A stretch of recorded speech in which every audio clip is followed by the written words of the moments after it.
All right, welcome. This is a follow-up crypto topic. I wanted to highlight for you the issue all the crypto people just simply don't understand. So let me explain it to you over the next couple of minutes. What's going on with crypto at the moment? All the speculation, it's nothing new. And the secret is this speculation happens every 18 to 19 years. Okay. Now let me prove it to you. Let me show you. I wrote this book, Secret Life of Real Estate and Banking. I did this back in 2008, I think.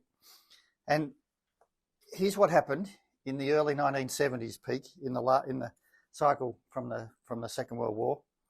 And this is what the chairman of the New York Stock Exchange had to say in 1970. He said, "I can feel it coming, SEC or not, a whole new round of disastrous speculation with all the familiar stages in order. Blue chip boom, then a fad for secondary issues, then an over-the-counter play, then another garbage market in new issues, and finally, the inevitable crash. I don't know when it will come, but I can feel it coming." Okay, and then the speculation back in the very early 1970s, it was a speculation at the peak, and I'm reading from page 266 here. Speculation at the peak of this cycle ran rampant and covered not only the usual stocks, office buildings and land, but also tankers, other ships, and even Boeing 747s. Okay, so that was the early 1970s. And then 18 to 19 years after that, we got into the peak into 1989. Now, I can tell you that was a massive amount of speculation that happened in the late 1980s. If you don't remember it, it was all about thrifts in the United States, savings and loans banks, okay? And as going into the 1980s, as word spread, conferences were organised to discuss the huge window of opportunity the government had opened. And I'm on page 284 of my book here. The thrift rorting reached epidemic proportions, and Business Week had to say this: start an S&L, savings and loan, offer a premium interest rate, and watch the deposits roll in. Your depositors are insured by Uncle Sam, so they don't care what you do with the money. And in states like California, you can do almost anything you want with it. At enormous leverage, you can pile $100 of assets on every $3 of capital, and you've built a speculator's dream machine. Okay? The list of thrifts that were looted was practically endless, as there were deposits available from deposit brokers with which to finance it. Okay? Appendix 9 of the book gives you the examples of what was looted. It was epidemic and phenomenal in the amounts. I'm telling you, nobody remembers that now, but it's got nothing on what's been happening at the moment, I can tell you, really. It's just what was back then was just utterly incredible.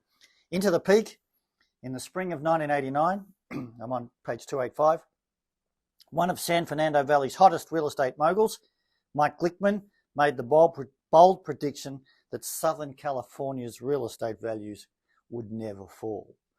Okay, everybody was so confident.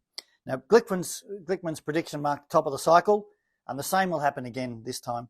In several landmark real estate transactions that set new records, as this was happening, a guy called Minoru Isotani, a Japanese real estate developer, paid $841 million, or rather his banks did, for the hallowed greens of Pebble Beach. At that time, in 1988, 1989, everybody in America was fearful that the Japanese were invading. Not this time like 1941, but with all their money in real estate. It got so frenetic that even Hollywood made a film. It was called Rising Sun with Sean Connery and the other guy I can't remember. But that film came out in 1992, 1993. But it was all about the Japanese invading American real estate. Okay, so there's the book, The Secret Life of Real Estate and Banking. Here's what Harry Dent, I'm sure you all know Harry Dent, here's what he had to say about the book. Anderson's book looks at 18-year cycles in real estate throughout the last 2 centuries and is simply the best book on long-term real estate trends we have ever seen. What the book does is tell you the secret that all crypto people need to know. The cycle, led by land, led by real estate in the United States, has an 18 to 19-year cycle. There is always rampant speculation at the end. It happens in something, usually something new that people are unfamiliar with, but everybody gets into, and then it crashes.